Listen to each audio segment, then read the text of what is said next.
well, fuck me sideways and call me Fred. It's Jay and Dunc on Not For Radio. Our next guest is a man who's spent 30-odd years getting paid to run headfirst into human brick walls, and somehow he's still the smartest guy in the room. He's played for the Kangaroos, he's played for the All Blacks, and he's probably the only person that Wayne Bennett says please to.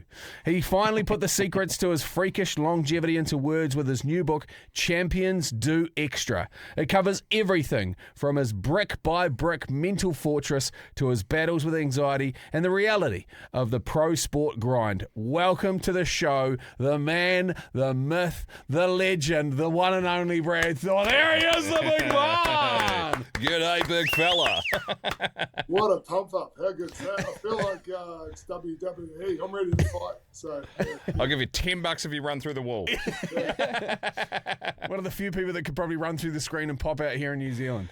I can guarantee you that Wayne Bennett was more than happy to talk to me and keep me in line. So, yeah, you know, when you said Wayne Bennett has to listen to me now. He was definitely the man. It's quite. I mean, it's a very random sort of chain of events. This is one of those setups, and before we've got a whole bunch of questions to ask you, but I know that myself and Dunc, big fans of yours as a rugby league player growing up. You're on the posters on our walls, and we'll sort of cover off the All Black stuff a little bit later on. But Jared Hoiata also modelled his game off you from a very young age. He wanted to be the enforcer. He wanted to be the toughest guy on the paddock. And then when he made the ABs, he got to room with you. And he goes, for nothing else, he goes, I'd trade everything in the world just to have that time with Brad Thorn again. That's the calibre of person that you are. And that's how much you mean to us. So really appreciate the time to catch up. Thank you so much. Jared's, you obviously know him. What a wonderful guy. And I think he's doing well in his coaching. You know, he's mentoring young men, and yeah, it was cool to room with him. I do remember that, and it was. You know, I remember when he had to stand up, and you have to answer 3 questions when you come into the All Blacks in the era I was in, and it's who are you, what does it mean, and what are you going to bring? What are you going to bring? And you know, often when it's what does it mean to you, you see some real emotion come out, and Jared was no different. It just meant everything to him, and I was really proud for him. I got to play with him down at the Highlanders too. She's got goosebumps, and we've only just started. Yeah, the really chat. is. Yeah. Hey, so well, let's wind it all the way back. You had a very interesting upbringing down south. Was it your atypical southern hard man life? Yeah. Just growing up in Mosgiel, Mosgiel, just outside of Dunedin, and it was awesome. But grew up there till I was about 5 years old. I remember Mum and Dad thinking about a lot of New Zealanders going across to Australia for more opportunity. It's happened to this day, doesn't it? So Yeah. So I remember Dad asked me about Australia. What would you think about it? Just as a little kid walking next to him, and there's me and my brother, and but instead they went up to near Queenstown, a place called Cromwell, with a farming community called Bannockburn, where all the vineyards are and stuff. Now, used to be orchards, guys battling away and sheep farming, and it's really thrived up there. But yeah, we moved up there for 4 years. I was a country boy, and just the best upbringing. We're on an 11-acre hobby farm, lifestyle block. We had some sheep, chooks. That's where I first played rugby. I was 6 years old, played for my school, Cromwell Primary, played under 6s and under 8s. The next time I'd play would be for the Crusaders at 26 years of age. So, yeah, that was an awesome upbringing. The way we ended up over in Australia was when I was 7 years old, 1982, we went over for like a working holiday, just for about 7 months, 9 months, come up to Brisbane. Me and my brother went to school, and then we drove down Sydney, Canberra, checked out those places. Actually had a couple of months in Melbourne. I actually went to school with Melbourne for a couple of months. Fair bit of time in caravan parks and stuff like that. We're trailer park. Yeah. And then we went back to New Zealand, back to our home in Bannockburn. And we loved it there, but we actually really enjoyed the Australian experience. So one night, Dad at the dinner table said, would you be interested in going back, kids? And we said, yeah. So that's why we moved over the opportunities that were there. Dad's, with work and stuff in the future for me and my brother. And and Brisbane became my home. That's the calibre of the man that your father, your parents, full stop, just to even include you in that conversation. Like, it's particularly in that time as well. The 80s wasn't a time where kids were spoken to.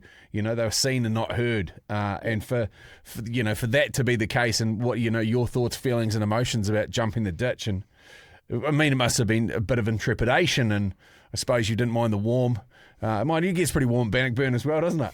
We, in Australia in the winter, you'll see these white-skinned people in the ocean, and that was us that first year. We were like, this is like summer.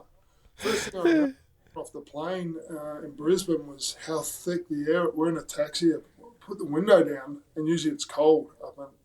The air was thick and it was hot, and it was just coming to a big city. Imagine coming from there. Like, Mum used to cut her hair, and she'd get scissors, and we're from the south, maybe hillbillies. I had a leather satchel for a school bag.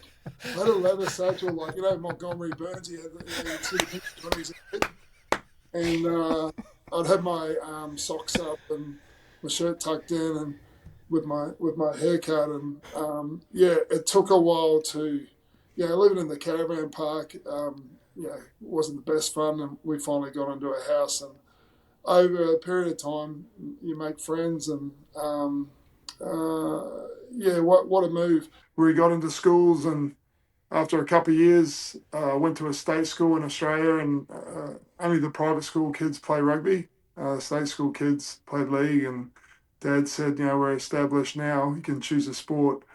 What do you want to play? And I wanted to play with my mates. So even though I hadn't heard of league before I went to Australia, that's what I went down and played. I loved it, and away we went.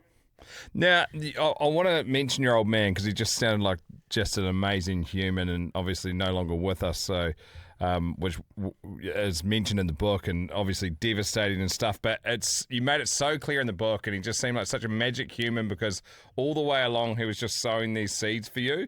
And it might have just been a wee comment, and they would just stick with you, and like all the way through the book, that just changed the course of your life. Like, for example, when you started playing rugby league and you were going missing in the second halves or whatever, and you weren't quite making the teams, he comes up with which for you as a young buck, you would have been like, oh, that is the worst idea ever. But the water tank run, which had you not taken that on board, you probably wouldn't have had the career that you ended up having. Yeah, well, I had talent. Yeah, he was an invested father, and my mother, and I'm so grateful. That stemmed out of him growing up with a World War II veteran who battled away, and was an alcoholic, and that really, Dad grew up in state housing. You heard of bread and drippings, that sort of stuff, and he missed out on that connection, I guess, with Granddad was battling away. The good news is Granddad got right with Alcoholics Anonymous, and he helped other people, but that connection was never there. And so Dad, everything he missed out on, he had mentors and stuff, which he was so grateful for through his first boss and different people, but he wanted to give us everything he wished he had. And Mum was great as well. My mother grew up on a farm in Milton. Her mother passed away at the age of 8.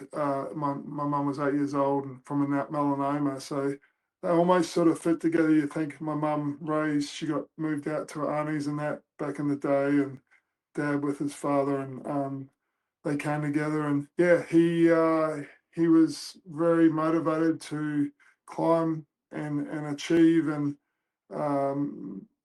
every mum and dad, I guess, see potential in their children in different areas, and I want to see them maximize it and make the most of it. And so, I was a kid with talent. I was like about 6 foot at the age of 13. I was athletic. I was natural with the game, but I didn't have the work ethic. I didn't have the discipline. And it got to that age, when the other kids start to really push through, I wasn't. And I actually had a coach in under 14s. He said, I've been at this club for 15 years. You're the laziest kid of a coach. Can you believe that? Can you believe that? If you think about me, if you know anything about me, you wouldn't think that would have ever been said. Pride myself on my work ethic. But he was right. I was lazy. I had talent, but talent's not enough. And the other kids were pushing through, and I wasn't. And I was pulling back, and I didn't have the belief because I hadn't earned the belief. I hadn't put the work in. So I'd pull back and. So yeah, Dad had enough. We've been thinking around things. He'd been encouraging over the years. He was old school though. Silent trip home after if I didn't play well, all that stuff.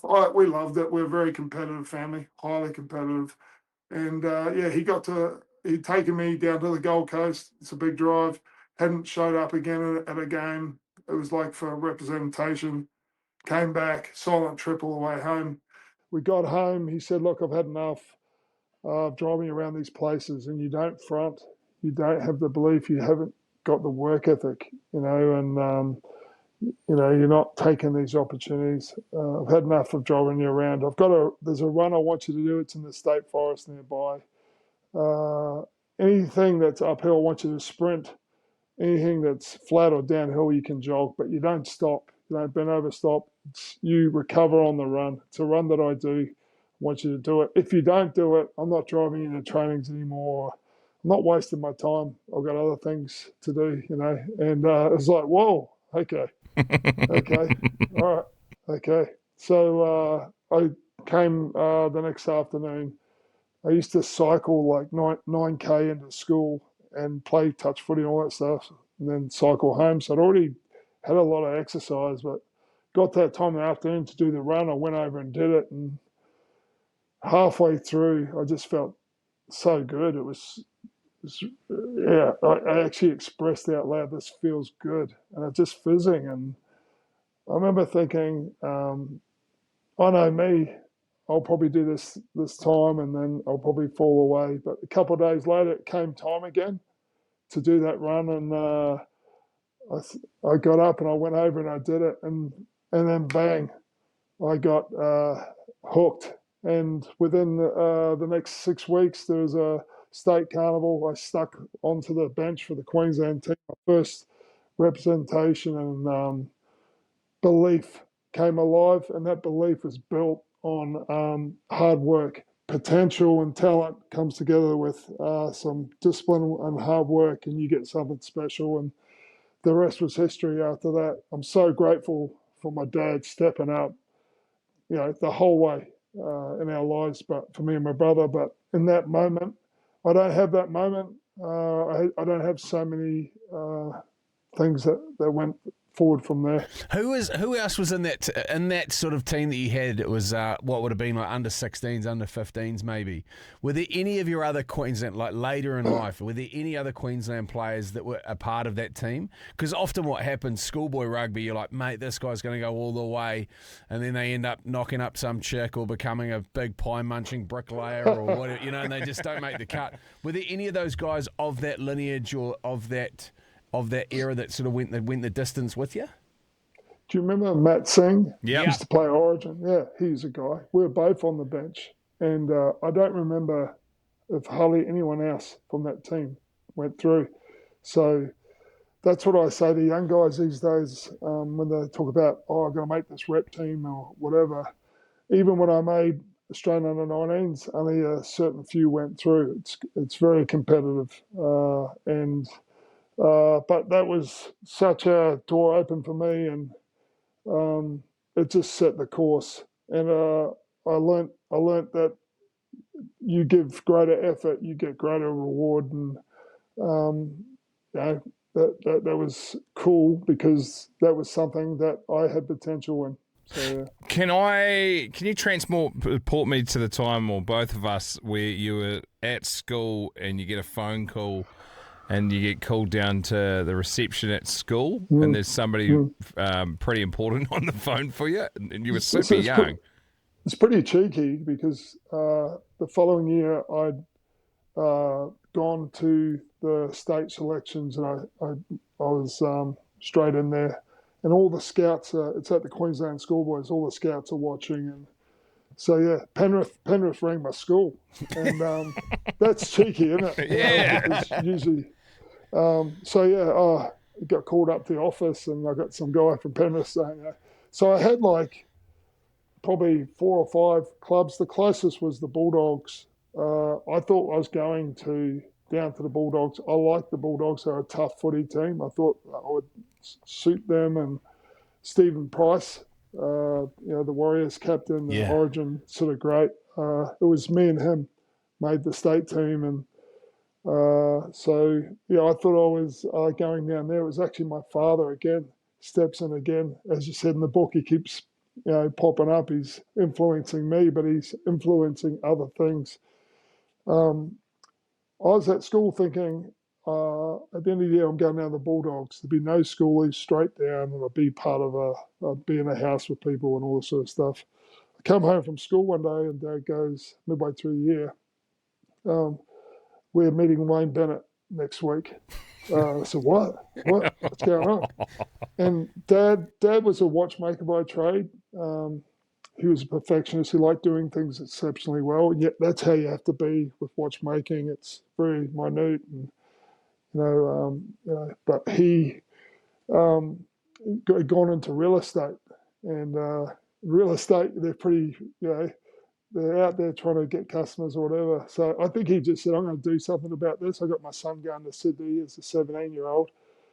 Let's see if the Broncos are interested. So he rang the Leagues Club, and it's the front, where the pokies are, and just probably the ladies. And he's got, I got a boy who can play, and they're like, we'll send you up to the recruitment. And then the guy gets on the phone, and my dad goes, hey, I got a boy who can play. How many phone calls do you reckon they get like that? Dad said the guy was like, oh, okay, mate. Yeah, sure. Okay. What's his name? And he said, Brad Thorn. He said, oh, we do actually know about Brad. We're interested in bring him in next week. So a week later, I go in and meet Wayne Bennett with my dad, and we get to a space where I sign on with the Broncos. And that was, I'm a life member of the Broncos, 4 titles, 10 years, 214 games. Do you know what I mean? So proud to play for that club and be part of the guys I played with. But aside from that, guys, I was 17. Before I hit 20, my dad had passed away. So if you think about it, by staying in Brisbane at home, and I got to play close to 500 games of professional footy in 2 codes. Dad got to see the first 7. And I got that time with my dad. And if I'd been in Sydney, I would have seen him sparingly. So I look back on that, sorry, and you just think, gee, that was an important play. It must, and with all of that, with all the effort and time and nurturing and support and everything, it's sort of, do you feel like, I mean, there's probably no amount that you could ever pay him back to show how much he truly mattered to you and how much all of that time and effort mattered to you and sort of the other phases in your life. But do you sort of feel like he went out going, yeah, that's my boy, and did him proud? Yeah, he was proud. Away we go. And when I think about my brother was a straight A student. He's 6'8". I'm 6'5". He's 3 inches bigger. Wow. Yeah, he's the big dog. I never felt like the big guy until I went to school. At home, mum's 5'11", dad's 6'2". Aaron's highly competitive family. But when Dad passed, it was the most brutal thing in my life. My best friend, my mentor, my father. My mum told me years later it took her 2 years to get over to a place when Dad passed away. But this is what I got to say about my dad. At that time, I was about to turn 20. My brother was 2 years older, 22. Job well done, Lindsay, because he poured all that goodness in, that all the things you wished he had. He'd role modeled to us a husband to a wife, a father. He was strength, and so was my mother in her own way. And job well done. So obviously, I would love to have him at my wedding, meet my kids, my wife, all these things. but he went, and that time was so important with us. It was time for me and Aaron to walk my brother to go forward as men and take on these challenges, take on life. And unfortunately, God took him. It was out without Dad, but job well done. Yeah, It's a great men, great men, and it's. I suppose you've got another generation below you again of great men and a little lady, which they all need to look after. No doubt, she's probably running everything from behind the scenes there, just like a gladiator, just sitting in the chariot, just whipping you big units along in front of her. Yeah, you're bang on, mate. You played the greatest decade of rubber leg that the game has ever seen, and you were at the highest level of performance for the best part of that entire decade as well. You played with everybody under the sun that has ever adorned the wall of a Kiwi kid's bedroom, because before the Warriors, I'd say that we had the Broncos was probably the number one team that every Kiwi kid sort of backed. Broncos in Canberra. Yeah, Broncos in Canberra. And for whatever reason, it was almost split, and that was almost the decider whether you were a New South Wales fan or if you're a Queensland fan as well. Yeah. Out of all of the people that you played alongside, Alfie Langer is the one. I mean, obviously he was one of our favourites as well. Everyone imitated his little grubber through, the big groin stretch grubber through. You know, how he used to just absolutely stretch the pins out.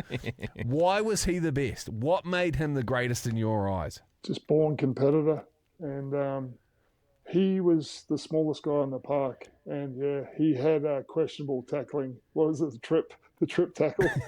But guys, I say this all the time, in both codes, he was the most influential player. He was like what I'd say is the best player I played with in both codes because of his influence on games.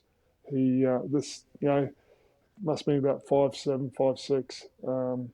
But with all his skill and his competitiveness, and he was just his longevity of performance, and it felt so good to have him on the park. Such a character, and that brought balance to the place, and some real characters in there: Kevin Walters, Wendell Saylor, and it's so special. It's nice to hear you say about that era, because the 90s was my favourite era of footy. I got to play in a big chunk of it.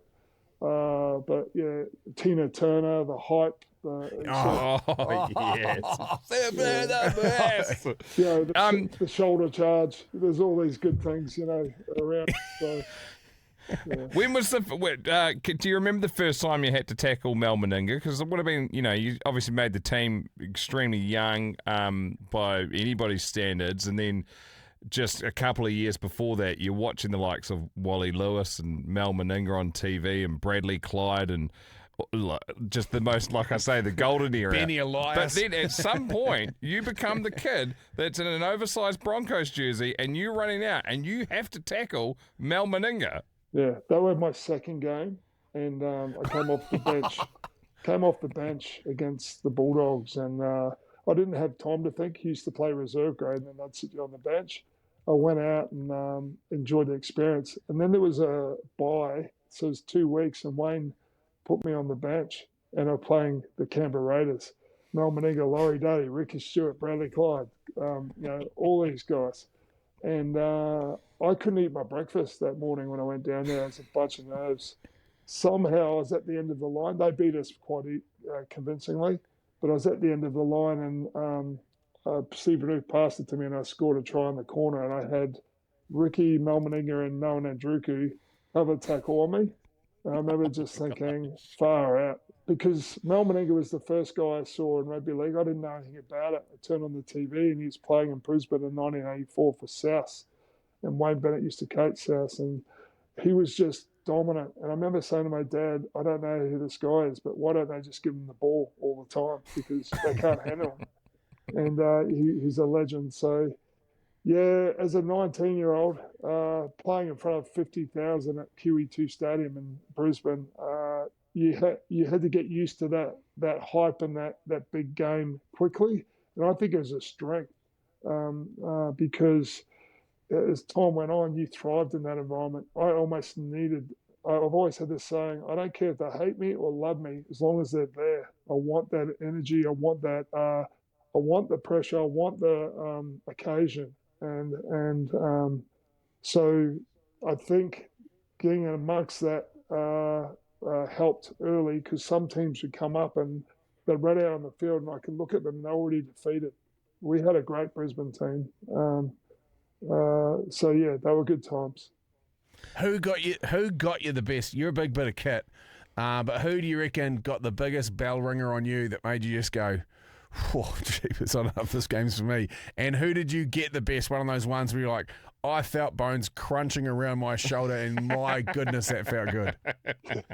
The guy that got me good, I reckon, I was about 22, so 19, 22, so fourth season, and I had this thing that I was about 110 kilo by that stage. So if I'm ready for you, no one can put a hit on me. Do you know what I mean? If you can come out of line, I don't see you, okay, you can put a hit on. But if I'm ready, no, you know. So we played the Cowboys, and Ian Roberts was in front of me, 10 metres in front of me. And I just looked at him and just run it straight. Which is how we did things in the 90s. It wasn't the late footwork, it was run straight. And he just goes, bang, and we go down together on the ground. And he was pumped up. He did a big roar. And I remember being on my side going, oh, so I can be hit. and then I got up and played the ball, and I spent the next couple of years trying to put a shot on Ian Roberts. But he, as he aged, remember he used to be bandaged, and to have a big hit, you've got to be two people coming at speed, and I never got to put a big tackle on him, but a lot of respect. And to the guys that I got to whack, trying to think to myself, it's hard to pull one up, guys. I There was Shawnee Johnson. Sean Johnson's a good mate of ours, and it's the simplest thing that you can ask him, because he only ever put one tackle on in probably 15 years of playing the game. He was untouched, the greasy little Pete, and he got Sammy Burgess out of the line. Yeah, it was, and it's highlight reel material, because he was off kilter, turning to do an inside ball, and SJ just got him on the tit line and folded him, and it was amazing. Yeah. I've actually got one for you. Actually, I have thought of one, and you remember Marty Holler? Oh yeah, yes. We just Marty Holler and I and Stevie Devine got on really well with the 2003 All Blacks. My nickname for Marty was the Greek, just because he looked like he came from that area. But we were playing the Chiefs, and he didn't see me coming. I came out of line and absolutely smoked him. And I don't think he enjoyed it, because I tried to just be mates with him after the game, and he's a little bit cold for a while, but he warmed back up. But I'm telling you this because I'm hoping he's somewhere in New Zealand hearing this story. So yeah. Mate, we will cut that. Hey, Marty, good to see you, mate. Just cut that video up out into the internet, out to the world. Awesome. Hey, I just want to touch on something briefly, and we don't want to cover off everything in the book, because it's just an amazing career, and there's obviously crazy amounts that you're still to go through, as far as the switch to rugby union, and then the 2011 Rugby World Cup, which is just insanity for a fan, just the atmosphere across New Zealand and stuff as well. But the one thing I wanted to cover off as far as the rugby league goes, you were there for the craziness of Super League, which is the breakaway competition.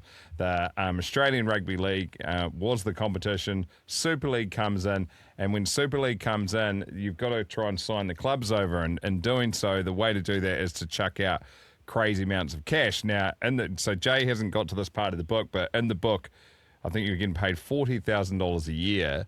And then the way the Super League thing unfolded for you was just a great example of just how crazy those times were.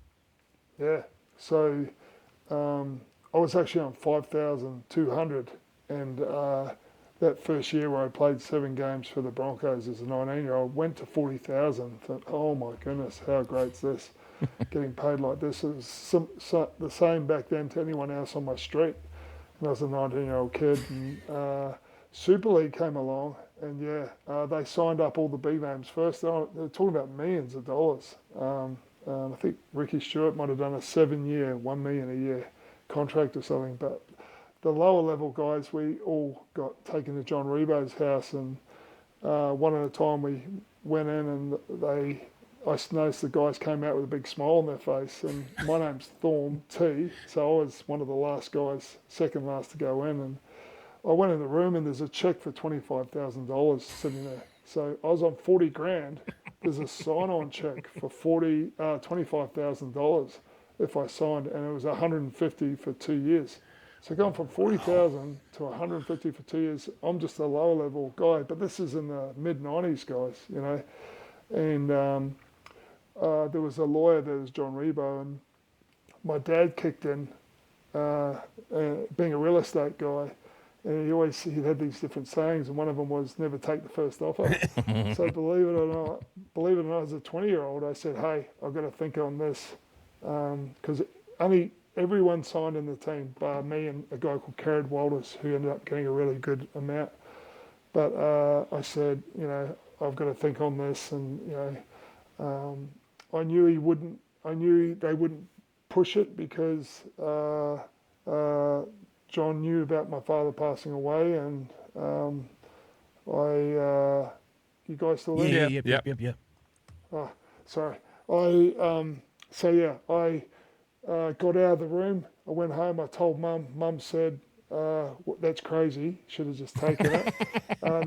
Next day, I rock up to training, and Wayne comes up next to me and says, I heard you didn't sign yesterday. And I said, yeah, I wanted to think on things. And he said, well, there's another 25,000 for you. So I made, like, as a 20-year-old, 25 grand, go up into the city and sign the contract. So it was crazy. And as the players, we just went with our clubs. You know, the Broncos were going there. I was a Bronco. It was the senior guys who were making the huge money, and the game sort of tore apart for a while there, and then, you know, came back. The plums on you, and I just want to say mad respect to be at the absolute peak of your career, peak of your earnings. You've got premierships coming out your backside, and then to make the call to go to rugby union, like and to have ended up being the best to be a dual code professional player when it comes to oval ball sports. It's just like, it's mind-boggling even now, and like, you know, you've been finished playing for, you know, some years now, but like to think that you did it and did it that well, and then it was sick in the book to read the parts where, you know, you just chucked away that crazy amount of money and the salary and stuff to sign on with Canterbury for like $100 grand a year or whatever it was, and move away from your family as well. Yeah, it was tough. But yeah, the game, there's rumours rugby is going to go pro. You couldn't do that in the past.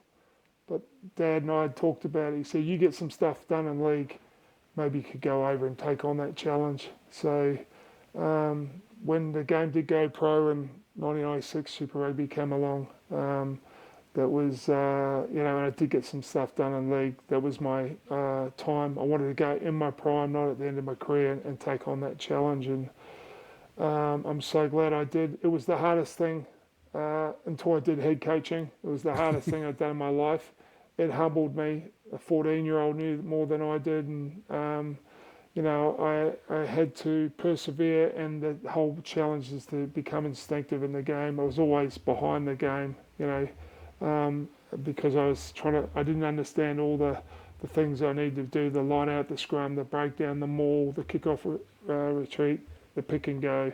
It was all foreign to league, and I had to persevere, and you know, I'm so glad that I did. Well, it's safe to say that I think it's been summed up beautifully by a number of players that you played alongside, or players that have followed you through your career. Brad Thorn is your favourite player's favourite player, and that's just the easiest way of saying it, because you really are. And what you cover off in the book, and the insights and the openness and the vulnerability and everything that you cover, and Brad Thorn's Champions Do Extra, it just makes it for a great read. If you love an oval ball sport, or if you don't love it, there is something for everybody in this, and you've done a cracking job. And Dills does a great job. Jeepers creepers, he's had some ears chewed by some of the absolute finest men to run out onto the paddock, and you are no different. It's been a battle of attrition, this chat with us. We appreciate every single second that you've gone through to make it happen. We would love to catch up with you face-to-face at some stage in the not-too-distant future when time allows and family allows. A massive thanks to your wife, a.k.a. tech support, for being there through the whole thing as well. And thank you for giving us so many memories. I was lucky enough to sneak into the hotel after that 2011 World Cup with Poddy and Jerome and Woody and hold on to the cup as well when the boys were going good. Yeah, thank you so much, guys. I've loved having a chat with you. And the book, I think it's a positive. Hopefully it has an impact on some people. But yeah, so good. Cheers. Not for Radio with Jay and Dunc. Yummy. So, what an absolute legend. We appreciate Brad for coming on. I was really looking forward to chatting to him. And did not disappoint. Even though Atomic got it in the edit, geez, we were battling away with technology. Everyone was. But we got there in the end. And the book's amazing. The cool thing, we didn't cover it off in the chat, but so it's Brad Thorn's life story to date, and you find out so much about him. But at the end of every chapter, which I thought was quite a nice touch, I haven't seen it before, there is the lessons to take away from that chapter of his life. For example, this one's mental strength is as important as physical strength. Recognise the power of your mind and harness it. Learn to recognise the symptoms of anxiety, then challenge them step by step, brick by brick. So at the end of every one, it's just like short takeaways of stuff that's served him well, which is awesome. He's one of the greatest sports people to ever play in New Zealand and Australia. And if not the world as well. And we've got copies to give away. Yeah, we've got a bunch of them. He's been very, very generous. So if you are interested in getting your hands on one of these incredible books, no matter where you are on the planet, I'd say the key word would be Brad. Champions. I was running my fingers under the word champion. Go Champions. Go Champions. Keyword is champions. Slide into the Not For Radio DMs and give us your details, obviously name and an address to send it to, and we'll bang these copies in and send them out. Go and buy his book, man, too. Even if it's, I'm not sure if it's on Audible yet, but if it is, have a listen to it on Audible or just go and pick it up from your local bookstore, because like we mentioned in the chat, he just played in the golden era. Yeah. The golden era of was everything. Of rugby league, then of rugby union, in my opinion. Yeah. And then what he hasn't done, it's just the list is infantile. Yeah. Hey, thank you very much for listening to the Not For Radio podcast. We fucking love having you a part of it. Have a great weekend. We'll catch you for the Sniper Elite, the top brass on Monday. We'll catch you on Monday for a bit of a wrap of what we got up to over the weekend. But once again, thanks for listening. Go well. Go long. Up the wires. You've been listening to Jay and Dunc's Not For Radio podcast. Thanks for listening. I hope to see you soon.